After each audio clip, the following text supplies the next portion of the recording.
Example number 6 से। कल हमने एग्जांपल नंबर 5 किया था वर्ड प्रॉब्लम में। एक्सरसाइज 3.2 चैप्टर है 3 आपका, pair of linear equation in two variables. जो एग्जांपल नंबर 6 से क्या कहना, ध्यान से पढ़ेंगे। In a shop the cost of 2 pencils, 2 pencil and 3 erasers की जो कॉस्ट है वो कितने है, 9 रुपए है। And the cost of the 4 pencil and 6 eraser is 18 rupees. Now you have to find out the cost of each pencil and each eraser. Now you have to first of all assume that let us assume let the cost of pencil, ठीक है, आप pencil या pen में से, pencil या eraser में से किसी एक को एज्यूम कर लेंगे। Let the cost of the pencil be x, हमने क्या मान लिया, उसकी कॉस्ट को x मान लिया। And the cost of eraser, of an eraser है ना, क्योंकि ये आपका जो है वोवल है, तो इरेजर को कितनी होगी, बी वाई। ठीक है, हमने पेंसिल की कॉस्ट को क्या मान लिया, x, और इरेजर की कॉस्ट को क्या मान लिया, y। Now 2 pencils it means 2x, okay, plus 3 eraser यानी 3y, उसकी कॉस्ट कितनी है आपके पास, 9 रुपीस।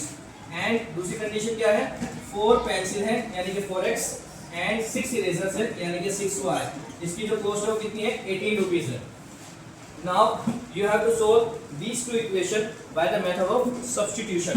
ठीक है, कल भी हमने substitution method के बारे में डिस्कस किया था, आज भी दोबारा से substitution method के बारे में बताएंगे। substitution method का बिल्कुल आसान तरीका ये है कि आप एक इक्वेशन को लेंगे, उसमें से x या y की वैल्यू फाइंड आउट करके दूसरी इक्वेशन में उसको क्या कर देंगे, पुट कर देंगे। ठीक है, तो मैं यहाँ से जो है फर्स्ट वाली इक्वेशन ले लेता हूँ, ये आसान है।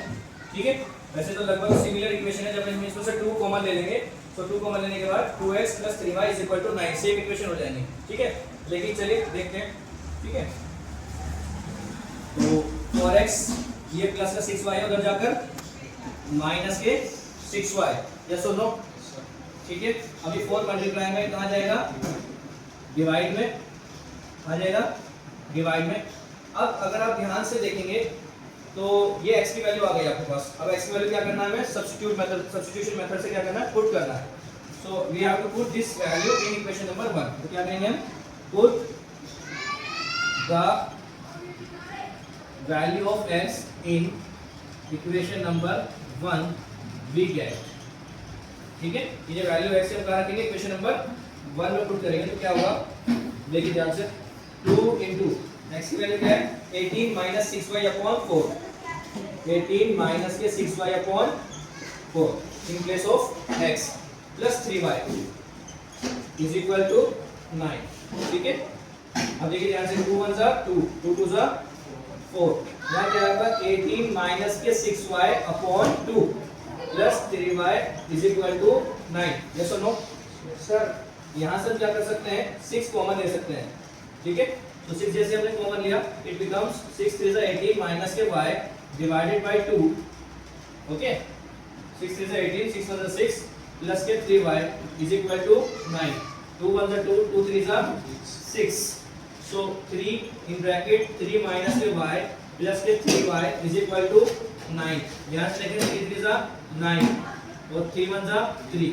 तो इसका मतलब ये होगा कि y की वैल्यू कुछ भी नहीं आ रही, क्योंकि इक्वेशन ऑलमोस्ट हमारी क्या थी, सेम थी, इस वजह से। और ये कौन सी लाइन होगी, जब इक्वेशन एक ही लाइन पर लाई करती है, तो कौन सी लाइन होती है, वो कोइंसिडेंट लाइन।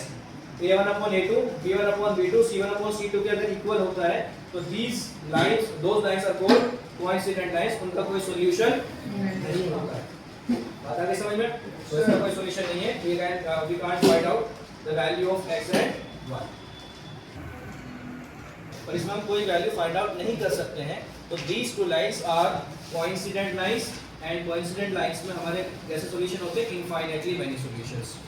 ठीक है, नो सॉल्यूशन जो होता है वो पैरेलल लाइंस में होता है। ये कौन सी लाइंस है आपकी, कोइंसिडेंट लाइंस। कोइंसिडेंट लाइंस उन लाइंस को कहते हैं जो दोनों एक ही लाइन पर लाई करती है। तो कोइंसिडेंट लाइंस के कोई सॉल्यूशन, वो बहुत सारे सॉल्यूशन होते हैं, लेकिन इनफाइनाइटली मेनी सॉल्यूशन। ठीक है।